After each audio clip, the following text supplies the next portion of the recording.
샬롬, 하나님의 평강 여러분과 함께 하시기를 간절히 바랍니다. 지난 한 주간 인천에서 꽤 시끄러운 일이 있었죠. 어느 학원 강사가 자신의 직업을 무직이라고 속이는 바람에 중고생 애들에게까지 감염되는 사건이 있었습니다. 근데 거기서 끝나는 것이 아니라 목사님들의 관심은 어디에 있었냐면 그 감염된 학생들이 교회를 다녀왔습니다. 두 군데 교회를 갔다 왔는데 이게 교회를 갔다는 것 자체만으로 뉴스에서 부정적으로 계속 보도가 되고 있어요. 제2의 신천지 사태처럼 뭐 벌어지지 않을까 그랬는데 목사님들이 이제 정보를 공유하는데 그때 참석한 교인들 전수 검사에 전부 다 음성이 나왔는데 음성이 나온 사실을 금요일까지도 뉴스 보도에 나오질 않았습니다. 그랬는데 금요일날 저녁 때였나요? 뉴스 보도가 나오기를 그 교회 두 군데서 확진자가 전파자가 한 명도 안 나왔다. 그게 생활 방역의 힘이다. 그러면서 KBS에서는 그 교회를 실제로 탐방을 해서 어떻게 생활 방역을 하고 있는지를 쭉 보여주고 있죠. 그래서 제가 인터넷에 들어가서 그 댓글들을 봤는데 교회에 대해서 칭찬하는 댓글들이 꽤 많았습니다. 잘했어요. 스티커 하나 드려요. 뭐 이런 게 많았습니다. 그래서 신천지로 시작된 그리고 몇몇 극단적인 교회들로 인해서 기독교의 이미지가 많이 훼손됐는데 공교롭게도 인천 그 사건으로 교회 이미지가 많이 좋아졌습니다. 그리고 댓글들에 거의 대부분의 교회들이 이렇게 합니다. 몇몇 이상한 교회들이 있을 뿐이에요. 이런 댓글들도 꽤 보이더라고요. 저희들도 이제 신경을 써야죠. 그 방역 수칙 잘 지키시고, 예, 우리 방역 담당자님께서 조금만 더 일찍 오셔갖고 좀 체크도 좀 명단도 좀 작성하시고 열도 좀 재시고, 예, 신경을 좀 써주면 좋겠습니다.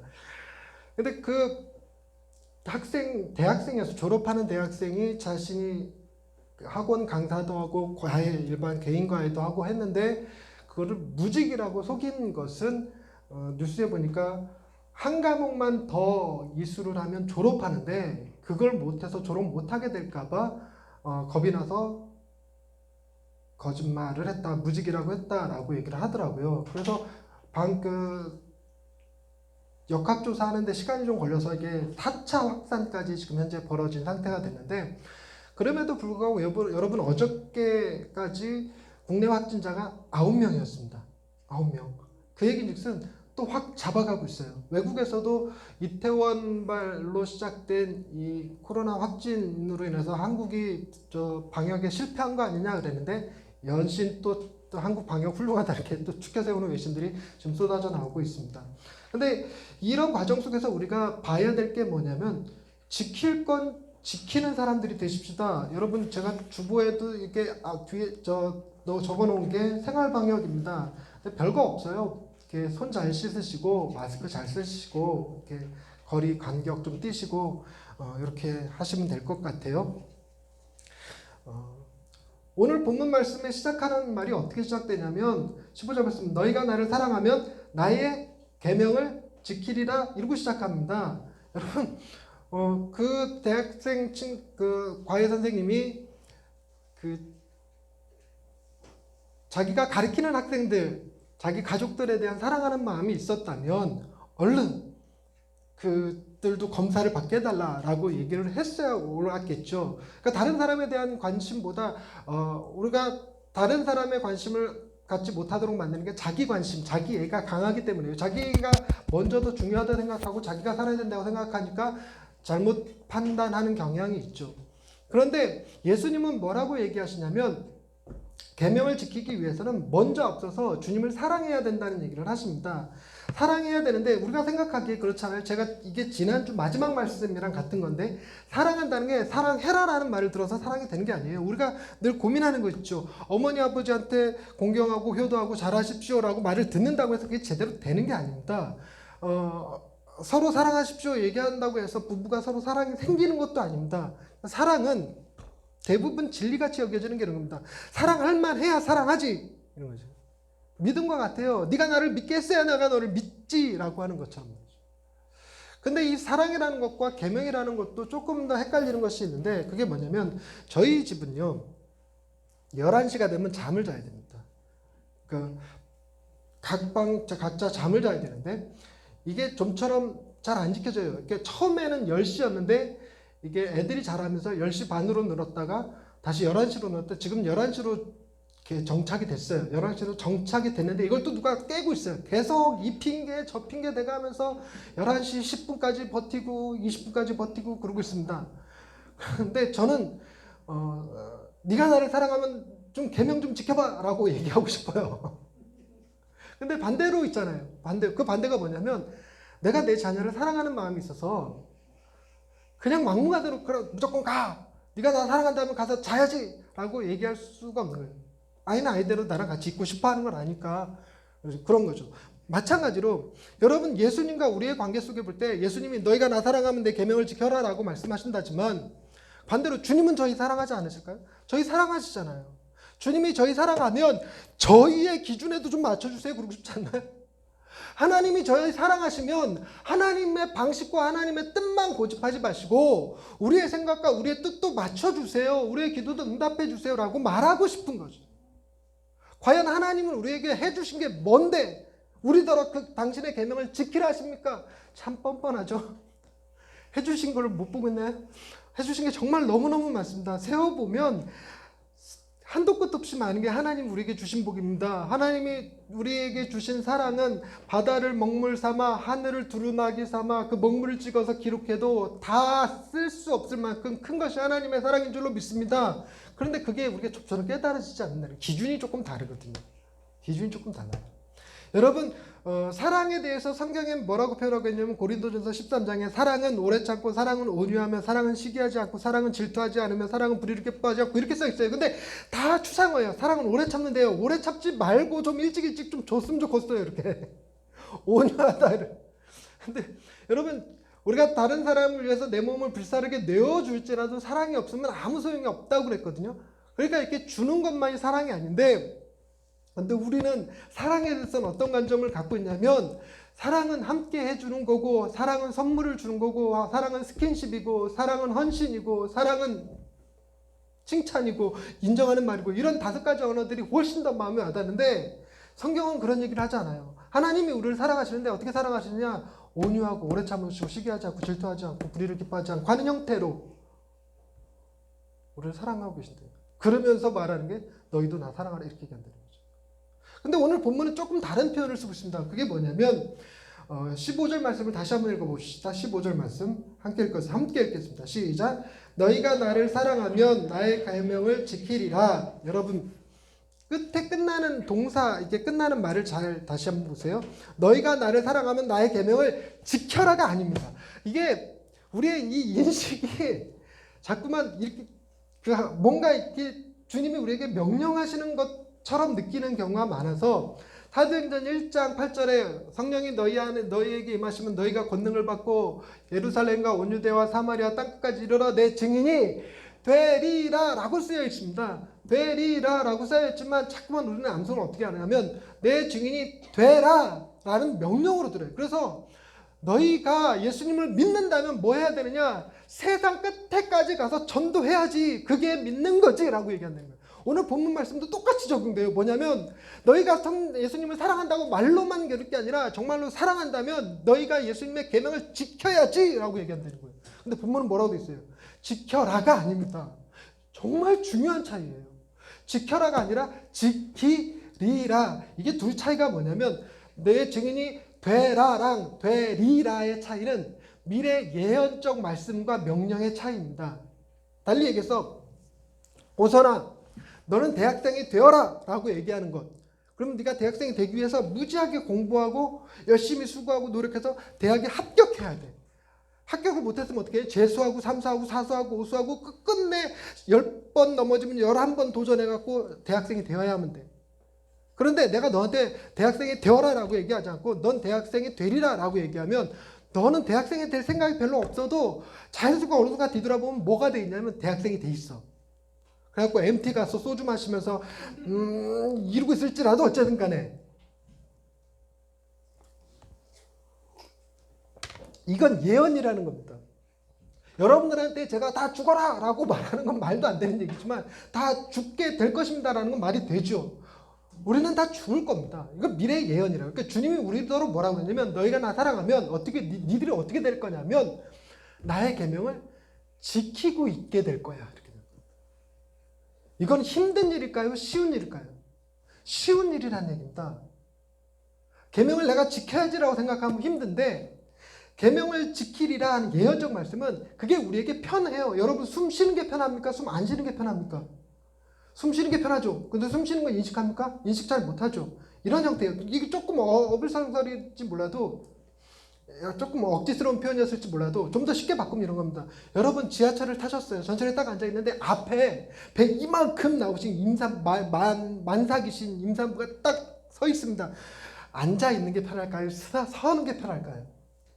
자리를 양보하는 게 편할까요? 고집스럽게 앉아있는 게 편할까요? 내가 다리를 기부스했어도 일어서는 게 편하지 않겠습니까?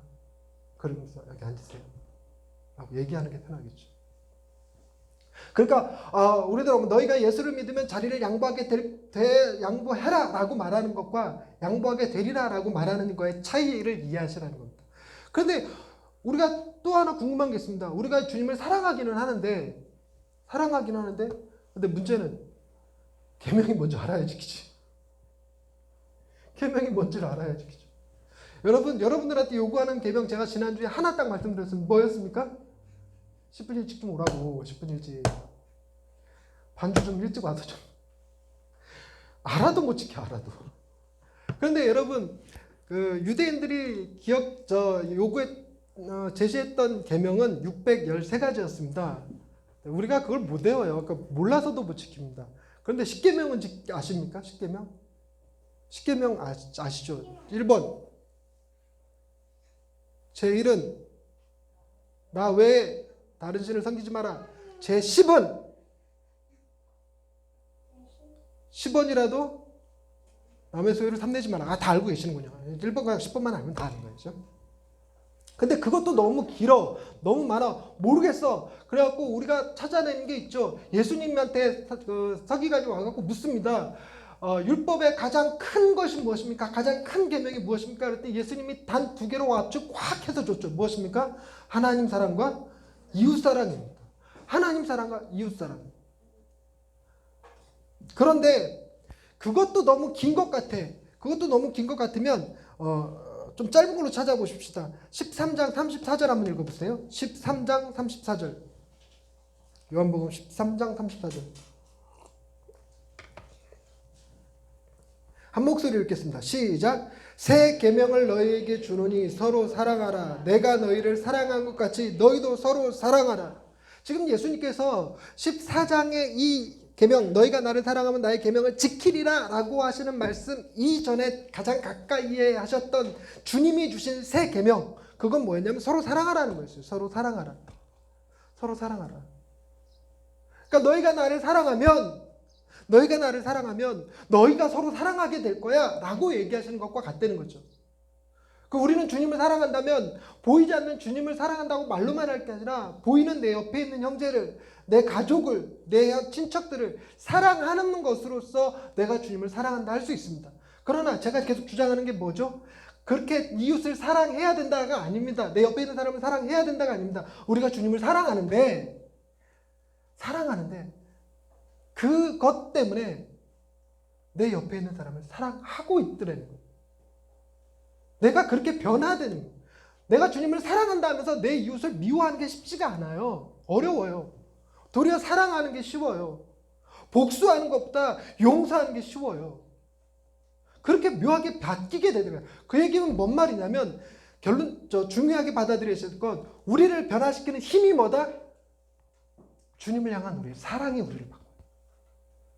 주님을 향한 우리의 사랑이 우리 자신을 바꿉니다. 하나 더 건너뛰어서 그럼 우리가 왜 주님을 사랑하는데? 주님이 우리를 위해서 행하신 일들이 자연스럽게 우리 마음에 그분을 향한 사랑의 감정을 만들어내더라는 거예요. 만들어내더라. 그런데 오늘 본문은 약간 그 사랑의 감정의 극단, 기가 막힌 퍼펙트한 최고의 모델을 보여줍니다. 그게 뭐냐면 16절 말씀. 내가 아버지께 구하겠으니 그가 또 다른 보혜사를 너희에게 주사 영원토록 너희와 함께 있게 하리니. 자, 여기서 내가는 누구고요? 예수님. 아버지는 누구고요? 하나님, 보혜사는 누구고요? 성령님. 여러분, 성경에 하나님과 예수님과 성령님이 한 구절 안에 동시에 등장하는 사례가 많지 않습니다. 많지 않습니다. 한 구절에 등장하지 않고 한 사건에 등장하는 건 예수님이 세례 받으실 때, 예수님은 요한에게 세례를 받으시고 하늘에서 소리가 나서 이르기를 이는 내 사랑하는 아들이요 내 기뻐하는 자라고 그러고, 성령님이 비둘기같이 이렇게 내리시고, 그 장면에서 삼위일체가 계십니다. 그렇게 몇몇 장면을 제외하고는 한 구절 안에서 하나님과 예수님과 성령님을 같이 언급하는 경우가 별로 없는데, 그 별로 없는 구절 가운데 하나가 이 구절이에요. 내가 아버지께 구하겠으니 그가 또 다른 보혜사를 너희에게 주리라. 여러분, 또 다른 보혜사를 준다는 얘기는 그 앞서서 뭐가 있었다는 얘기죠? 뭐가 있었다는 얘기예요? 보혜사가 있었다는 얘기예요. 보혜사가 있었는데 그 보혜사 말고 또 다른 보혜사를 주겠다는 겁니다. 여러분, 먼저 있었던 그 보혜사는 누구냐면 예수님 자신을 얘기합니다. 예수님 자신이 스스로 지금 제자들한테 이 말씀을 하면서 너희가 나를 사랑하면 너희가 내 계명을 지키리라 말씀을 하시면서 내가 너희의 보혜사다. 그리고 내가 가고 나면 또 다른 보혜사가 와서 어떻게 할 것이다? 18절 말씀. 내가 너희를 고아와 같이 버려두지 아니하고 너희에게로 오리라. 우리를 고아와 같이 버려두지 않게끔 혼자 있게 하지 않겠다는 겁니다. 그럼 보혜사가 뭔데? 보혜사가 뭔데? 여러분, 보혜사의 가장 근접한 해석은 뭐냐면 내 짐을 함께 지고 가주는 친구라는 개념이 가장 근접한 개념이라고 해요. 원어적으로 그렇습니다. 근데 보혜사라는 말을 그대로 한문으로 풀면 보호하고 은혜를 베푸시는 분 정도로 이해하시면 돼요. 근데 어찌됐건 성령님이 우리와 그렇게 함께 하시겠다는 겁니다. 그런데 성령님이 하시기도 전에 이미 예수님은 우리 가운데 보혜사로, 지금 내가 너희 가운데 보혜사로 내가 너희를 보호하고 은혜를 베풀고 너희를 위해서 뭐 하기까지, 십자가 위에서 내 생명을 내어주기까지 내가 너희를 사랑하고, 그 사랑을 본 너희는 뭐 하게 될 거고, 나는 사랑할 수밖에 없을 것이고, 사랑하니까 계명을 지키게 될 것이고, 계명을 지키다 보니까 서로 사랑하게 될 것이고, 서로 사랑하니까 요한복음 13장 35절 말씀 시작. 너희가 서로 사랑하면 이로써 모든 사람이 너희가 내 제자인 줄 알리라. 자연스럽게 사랑 사람들이 우리를 구별하여서 저 사람들은 하나님의 사람들이고 예수님의 제자들이고 이렇게 본다는 거예요. 결국 모든 일은 누가 하고 계셔요? 보혜사이신 그분이 하고 계세요. 보혜사이신 그분이 하고 계셔요.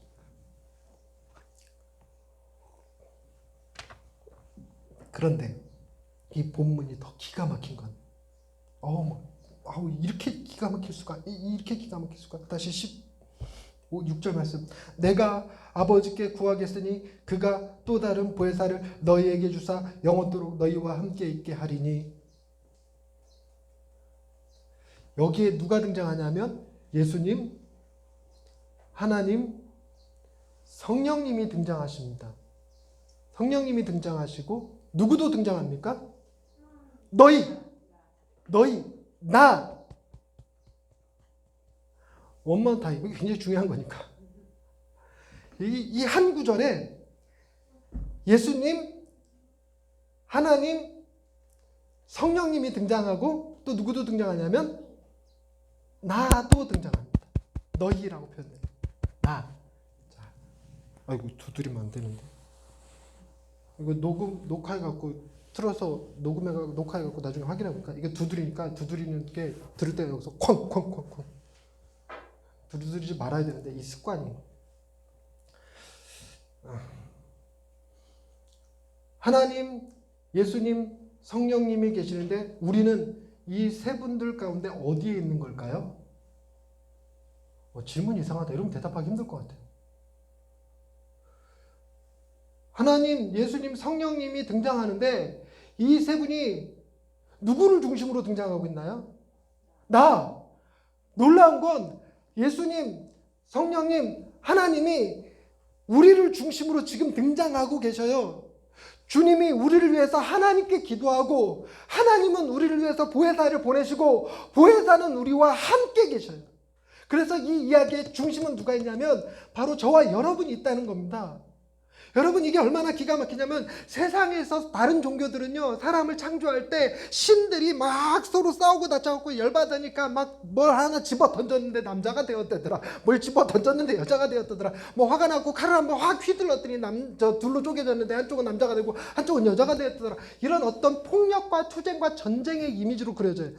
또 어떤 종교는 어떻게 그려지냐면 신이 어떤 필요에 의해서 부려먹을 존재, 일시켜 먹을 존재를 위해서 사람을 창조합니다. 이런 이미지가 우리 가운데도 있다 보니까 우리도 자꾸만 하나님이 인간을 왜 창조하셨을까? 뭔가 부려먹으려고 하지 않았을까? 그래서 성경을 찾아봅니다. 뭔가 부려먹으려고 한 것 같아서 찾아보니까 딱 답이 나왔어. 뭐가 나왔냐면 하나님이 아담과 하와를 창조하시고 그들에게 명하여 이르시기를 생육하고 번성하여 땅에 충만하라, 그리고 에덴을 지키라, 경작하라. 에덴을 지키고 경작하고 그 일을 조경사라고 부르나? 정원관리사? 정원관리사의 일을 시키려고 하나님 만드셨다는 거예요. 그런데 쫓겨났어. 에덴 동산을 범죄함으로 쫓겨났어. 그런데 다른 말씀을 찾아보니까 이사야서 43장 21절에 내가 이 백성은 나의 찬양을 부르게 하기 위해서 내가 그들을 지었나니, 이런 표현이 나와요. 그러니까 하나님이 우리에게 찬송받고 싶으셔서 우리를 지었나 보다, 이런 생각을 하게 됩니다. 이게 굉장히 큰 오해를 불렀어요. 결코 그렇지 않아요? 여러분, 하나님과 예수님과 성령님은 서로 사랑하실까요? 사랑하지 않을까요? 우리처럼 생각하면 안 돼요. 그대랑 왜 안 왔어? 그렇다 치고 사이가 별로 안 좋잖아, 그치? 아니다, 저긴 셋이나 낳았기 때문에 사랑이 많아. 여기 둘 여기 사이가, 거리가 그만큼 떨어지는 거죠 지금. 이쪽 끝과 저쪽 끝으로 이렇게 확. 지난주에는 대표로만 나오시고. 하나님과 예수님이 두 분 사이와 같다고 생각하면 큰일이에요. 훨씬 더 사랑이 충만하시고 그 세 분이 서로 얼마나 행복하고 만족한지, 만약에 우리가 봤다면 질투날 거예요. 질투날 거. 여러분, 우리 친구들 여자리에서 엄마 아빠 사랑을 보고 질투하는 친구 있나요? 우리 엄마랑 아빠랑 서로 사랑하는 거 보고 막 질투가 나서 우리를 더 사랑해주지, 엄마 아빠 지들끼리만 좋아 막 이러고 질투나는 친구 한 명도 없죠. 그런 식으로 하나님을 생각하면 안 돼. 하나님은 보면 질투가 날 거야. 막 질투가. 얼마나 사랑하시는데 뜨겁게 사랑하시고, 이거를 전문용어로 타자지향적 사랑의 관계라고 해요. 모든 생각과 결정과 판단을 누굴 중심으로 하냐면 자기가 아니라 상대를 위해서, 상대를 생각하면 이렇게 하는 거. 타자지향적 사랑의 관계를 보고 있어요. 그 안에서 충분히 사랑스럽고 충분히 만족하고 충분히 행복하기 때문에 우리를 창조하실 때 하나님에게는 뭐가 없으셨냐면 우리를 창조해야 될 그분의 니드, 필요가 없었어요. 필요가. 우리에게는 이렇게 뜨겁게 사랑하고 행복하고 나누니까 우리 대신 일해줄 사람들이 필요해. 그래, 이 노예들을 만들자, 이런 식이 아니었다는 겁니다. 또 하나, 우리 다른 신들처럼 이 세 분들 사이에 어떤 트러블이 확 생겨갖고 열받아서 치고받고 하다가 뭐가 하나 튀었는데 사람이 됐다, 그런 거 아니에요. 놀랍게 하나님은 사람을 창조하시되 하나님의 형상대로 창조하셨고 설계하셨고, 그리고 사람을 창조하기 전에 이미 사람에게 있어야 될 필요한 모든 것들을 6일 동안 섬세하게 만드셨어요. 하늘의 별과 꽃들도 새들도 바람도 나무도 다 하나님께서 섬세하게 창조하시고 그 다음에 사람을 당신의 형상대로 창조하셨어요. 무슨 얘기냐면 하나님은 어떤 니드, 필요에 의해서 만든 게 아니라 당신 안에서 삼위일체 하나님 안에서 넘치는 기쁨과 사랑과 만족을 확장 나누기 위해서 사람을 창조했다는 겁니다. 그런데 이 사람들이 하나님과 깊은 사랑의 관계를, 교제를 계속 했어야 되는데 선악과를 따먹음으로 뭐가 돼버렸냐면 우리 모든 사람들은 하나님보다 자기 자신을 위해서 살아가는 존재라고 말할 수 있다. 자기 중심성, 자기 이기심에 의해서, 자기 두려움에 의해서 작동하다 보니 계속 이번 코로나 사태 같은 다양한 돌발 행동들, 자가격리 지침이 어기고 이런 일들이 자꾸 벌어지는 것이죠. 그런데 그 사람들만 문제가 아닙니다. 인천의 그 학원 강사만의 문제도 아니고 이태원에 갔던 그 사람들만의 문제도 아니고 이런 인간 안에 있는 자기 중심성의 문제들은 저와 여러분들도 당연합니다. 똑같습니다. 그런데 이런 자기 중심성을 어떻게 극복시킬 수 있을까? 어떻게 그들을 다시 하나님의 사랑 안으로 회복시킬 수 있을까? 다양한 방법들이 있죠. 구약에서 하나님의 말씀을 지키면 내가 너희에게 복을 주고 하나님의 말씀을 어기면 내가 너희한테 벌을 주리라. 저주를 하리라. 우리는 스스로 또 생각합니다. 하나님 말씀을 잘 지키면 천국에 가고 하나님 말씀을 잘 못 지키면 지옥 가는 것. 역시 자기중심성이에요. 천국 가고 싶어서 예수 믿는다. 지옥 갈까 봐 두려워서 예수 믿는다. 다 자기 이기심과 두려움에 움직이는 거죠. 이런 우리를 놀랍게 회복시키는 힘, 하나님과 성령님과 예수님이 어마어마하게 사랑하시고 만족하고 행복한 그 관계 한복판에 우리를 두심으로 우리에게 넘치도록 당신들의 행복과 사랑과 은혜를 쏟아 부어주시다. 세상에서 우리가 인정받기 위해서 열심히 일하고 어떤 프로젝트를 성공하고 돈을 많이 벌어도 여러분 세상은 우리가 만족할 만큼 우리를 인정하지 않습니다. 그러나 하나님은 우리를 어마어마하게 인정해 주세요. 우리가 어떤 인정받고 싶은 욕구가 있다면 주님한테 와야지만 비로소 우리가 만족할 만큼 인정을 받을 수 있어요. 세상은 우리에게 그렇다 칭찬을 잘해주지 않습니다. 그 칭찬은 우리가 우리 자녀들한테도 잘 못하죠. 칭찬보다 그 야단치고 책망하고를 더 잘하죠. 그런데 칭찬을 주님한테 오면 넘치게 받을 수 있어요. 너는 내 사랑하는 아들이요. 내가 너를 기뻐하고 너는 왕 같은 제사장이요. 거룩한 나라요. 내 소유된 백성이요. 내가 너를 존귀하고 보배롭게 여긴다. 한 생명이 천하보다 귀하다. 우리를 얼마나 소중하고 귀하게 여겨주시냐면 우리를 살리기 위해서 신이 당신의 생명을 버려요.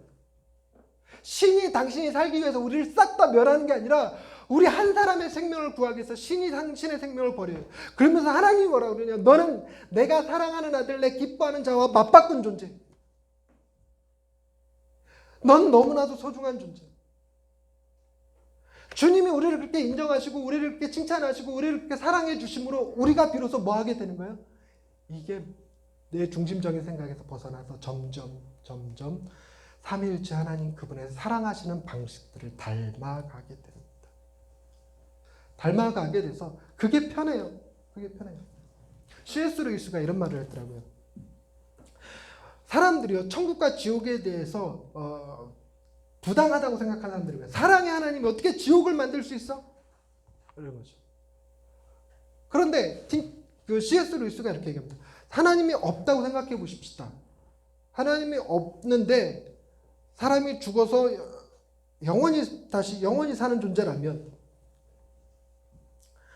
어떤 사람들은 다른 사람을 섬기고 배려하고 돕는 것을 즐거움으로 여기는 사람들이 있고 어떤 사람은 자기 중심적으로 살아가는 사람들, 저 사람 때문에 뭐가 안 돼, 저 녀석만 없으면 내가 성공할 수 있을 것 같은데 저 친구가 조금만 수고해주면 더 좋을 뻔했는데 이런 식으로 남탓 계속하는 사람들만 있어요. 두 급으로 나눠봅시다. 구별해 놓으면 그렇게 100년, 1000년, 만년이 지나면 도대체 이렇게 서로 섬기는 걸 즐거워하는 사람, 서로 비난하는 걸 즐거워하는 사람, 이렇게 두 그룹을 보면 도대체 이 그룹을 뭐라고 부를 거냐? 우리가 부를 수 있는 용어는 하나밖에 없다. 여길 천국, 여길 지옥이라고밖에 부를 수밖에 없다. 이렇게 얘기합니다. 우리가 하나님 나라에 가기 위해서, 우리가 천국을 소유하기 위해서, 여러분, 어떻게 하면 천국 갑니까? 천국 가는 방법 간단합니다. 예수님을 믿으면 됩니다. 교회를 나가면 됩니다. 하나 더, 10분 일찍 가시면 됩니다. 캠페인에 뭐 금년 내내 할 거죠. 그러면 천국 갈 수 있습니다. 이거 뭔가 되게 간단한 얘기 같지만 그렇지 않아요. 그걸로 끝나는 것이 아니라 우리가 예수님을 믿고 하나님께 예배하면서 뭘 경험해야 되냐면 그분이 삼위일체 하나님께서 우리를 중심으로 돌고 계시며 우리에게 엄청난 사랑과 은혜와 행복을 쏟아 붓고 계신다는 사실을 깨닫고 중요한 건 깨닫고 내가 스스로 삼가는 게 아니라 그 안에서 깊은 만족을 누리는 거예요. 내가 인정받고 싶은 그 욕구에 만족을 누리고 내가 칭찬받고 싶은 욕구에 만족을 누리고 내가 살아있음을 느끼는 거에 만족을 누리는 방식으로. 그래서 너무 가득 차서 더 이상 칭찬받지 않아도 돼. 더 이상 세상으로부터 인정받지 않아도 돼. 나는 세상에서 나를 증명하지 않아도 돼. 난 주님한테 이미 행복해. 나는 그냥 다른 사람들을 그들이 나를 인정하지 않아도 섬길 수 있어. 사람들이 나를 칭찬하지 않아도 내가 선한 일 할 수 있어. 그거와 아무 상관없이 나는 이미 하나님 안에서 넘치도록 기쁘고 만족스러워. 이 상태가 되어질 때 비로소 그들이 모여야 천국이 되죠. 주님이 이렇게 천국을 만들고 계시죠. 17절 말씀 보십시다. 한 목소리로 읽겠습니다. 시작. 그는 진리의 영이라 세상은 능히 그를 받지 못하나니 이는 그를 보지도 못하고 알지도 못함이라. 그러나 너희는 그를 아나니 그는 너희와 함께 거하시며 또 너희 속에 계시겠음이라. 할렐루야. 이게 무엇을 의미하냐면 하나님이 세상 모든 사람들한테 다 그렇게 한다는 게 아니에요. 이걸 두고 하나님을 어떻게 이렇게 차별하시지? 하나님 어떻게 이렇게 불의하시지? 여러분 결코 그런 거 아닙니다. 교회 안 다닌 사람한테 이런 말씀 해보십시오. 너 교회 안 나가면 큰일 나. 너 교회 안 나가면 성령님이 널 모르고 성령님이 너 안에 안 깨내시고 그 사람들이 그거 갖고 원망할 거야. 하나님이 우리를 기뻐하시지 않고 우리를 받아들이지 않는단 말이야. 그게 말이나 돼. 그 사람들은요 동요도 안 해요. 우리가 하는 얘기 꽃방귀 낍니다. 놀라운 건요 우리가 예수를 믿겠다고 해서 노력하고 수고해요. 우리는 믿어진 거냐? 아니에요. 우리가 하나님의 택함받은 사람들이라 그렇습니다. 하나님 앞에 택함받은 사람이었고 결코 우리는 우리의 입으로 하나님을 아버지라 부를 능력이 없습니다. 우리도 얼마나 아집이 센데요. 제가 지난주에 어떤 똘똘한 학생 하나랑 얘기했습니다. 그 친구는 하나님이 모든 것을 다 결정하시면 우리가 뭐 할 필요가 뭐 있겠느냐 이런 얘기하는데 하나님이 얼마나 지혜로우신 분인데요. 우리를 기계처럼 움직이시는 분이 아니십니다. 우리의 하는 모든 삶을 다 아시지만 어떤 방식으로? 우리를 사랑하시는 방식으로 우리에게 가장 좋은 길을 제시하는 방식으로 우리 안에 소원과 열정과 달란트를 주시는 방식으로 하나님이 우리의 길을 하시는 거지. 그래서 우리의 길을 이끄시는 거지. 그래서 여러분 성령님이 세상은 알지 못해요. 세상은 그를 볼 수도 없어요. 세상은 그를 받지도 못해요. 그러나 그분이 저희에게는 주셔졌어요. 저희에게 보혜사를 주셨습니다. 그래서 그분이 우리와 함께 가시고 우리 속에 계시겠대요. 우리 속에 계시겠대요. 여러분 그 보혜사가 누구랑 같은 분이라고요? 하나님, 예수님과 같은 분이세요. 여러분 이거 현대판 버전으로 바꾸면 뭐죠? 네 안에 나 있다? 예수님이 너무 놀라운 게 하나님은 뭔가 멀리 계신 분 같아요. 우주를 창조하시고 온 세상을 창조하시고 저기 너머에 계신 분 같은데 그분이 인간의 몸을 입으시고 이 땅에 우리의 보혜사 같이 걸으시는 우리의 고통을 나누시는 친구로 오셨는데 그분이 십자가에 지고 죽으시고 부활하시고 승천하신 이후에 그분이 멀리 도망가신 게 아니라 어디로 가셨어? 이 안으로. 더 가까워지셨어요. 더 가까워지셨어요. 여러분 얼마나 사랑해야 그분 자신을 십자가에서 우리를 위해서 내어주시는 걸 넘어서서 우리 안에까지 우리 그분을 주실까요? 그리고 함께 거하실까요? 그리고 그분 진리의 영이라 말씀을 깨닫게 하고 말씀을 붙들게 하고 말씀을 이해할 수 있게 하는데 놀라운 건 우리가 그 말씀이라고 할 때 그 말씀이 제가 여기서 떠드는 설교 그 정도의 개념이 아닙니다. 하나님이 태초에 천지를 뭘로 창조하셨을까요? 말씀. 여기서 나오는 진리는 세상에 생명을 불어넣는 힘, 세상을 존재케 하는 그 힘, 우리가 우리 될 수 있게 만드는 그 힘, 그 진리의 영이에요. 그래서 심하게 얘기하면 내 안에 성령이 있으면 내가 살아있는 것, 성령이 없으면 내가 살아있지 못하는 것. 그러니까 성령을 받지 못한 세상 사람들은 살아있으나 살았다 말 못하는 것이고 우리는 비록 세상 사람들 보기에 망해가는 것 같고 없어져가는 것 같고 죽어가는 것 같을지라도 우리 안에 생명이 있기 때문에 성령님이 있기 때문에 우리는 살아있는 것, 영원히 생명을 가지고 살아갈 존재들, 하나님의 자녀가 될 존재들. 그런데 오늘 기가 막힌 건 또 기가 막힌다는 말 계속하고 있네. 21절 말씀. 21절 말씀. 시작. 나의 계명을 지키는 자라야 나를 사랑하는 자니 나를 사랑하는 자는 내 아버지께 사랑을 받을 것이요 나도 그를 사랑하여 그에게 나를 나타내리라. 여러분, 이 말을 지금 제 이야기 설교를 쭉 맥락을 따라서 들어오지 않았으면 오해하게 됩니다. 하나님이 우리를 사랑하시려면, 주님이 우리를 나타내시려면 뭐가 선행되어야 돼요? 계명이 선행되어야죠. 계명을 지켜야죠. 계명. 그런데 계명을 지키는 힘은 어디서 오고요? 우리가 주님을 사랑하는 데서 와요. 우리는 주님을 왜 사랑하는데요? 주님이 우리를 그렇게 사랑하여 주셨기 때문에 거기에 감동돼서 자연적으로 사랑이 나오죠. 결국은 여러분, 21절 말씀도 15절 말씀만큼이나 예언적 말씀이세요. 우리가 15절 말씀을 너희가 나를 사랑하면 나의 계명을 지키리라를 지키라, 지켜라, 지켜야 한다로 오해하듯이 동일하게 21절 말씀도 그렇게 오해하고 있었던 겁니다. 이건 약속의 말씀이시고 이거는 주님이 우리에게 주는 축복의 말씀이에요. 뭐 한다는 겁니까? 주님의 아버지 하나님께서 우리를 사랑하신 거예요. 그리고 주님 또한 우리에게 어떻게 하실 것이다? 나타나실 것이라. 저와 여러분은 주님이 행하신 일 때문에, 주님이 우리에게 베푸신 은혜 때문에 어떤 사람들이 되었느냐? 오늘 설교 제목입니다. 함께 읽어보겠습니다. 시작. 아버지께 사랑받는 자녀가 되었습니다. 여러분, 우리가 하나님께 사랑받는 자녀, 그 하나님이 온 우주를 창조하셨고 우리에게 당신의 아들의 생명을 내어주셨고, 그렇기 때문에 굳이 세상에서 비난받는 거 두려워하고 실패하는 거 두려워하고 그럴 필요 없어요. 우린 이미 하나님 안에 성공한 자요, 하나님 앞에 인정받은 자요, 하나님 안에서 만족스러운 자가 되셔서 세상의 평가에 휘둘리지 마시고 하나님 아버지께 사랑받는 자녀로 세상에서 가장 행복한 예양의 식구들 다 되시기 바랍니다. 기도하십시다. 하나님, 우리가 세상에서 인정받기를 원하고 세상에서 성공하기를 원하고 세상에서 만족을 누리기 원해서 간혹은 탈법, 불법을 행하기도 하고 변명을 하기도 하고 거짓말도 하고 가끔은 하나님을 믿지 않는다고 표현하기도 하고 주의를 어기기도 하고 그렇게 살아갈 때가 많았습니다. 그러나 아무리 세상 속에서 열심히 살아도 결코 세상은 우리를 만족할 만큼 인정하지도 않고 칭찬하지도 않고 알아주지도 않습니다. 우리의 만족은 오로지 주님 안에 있음을 믿습니다.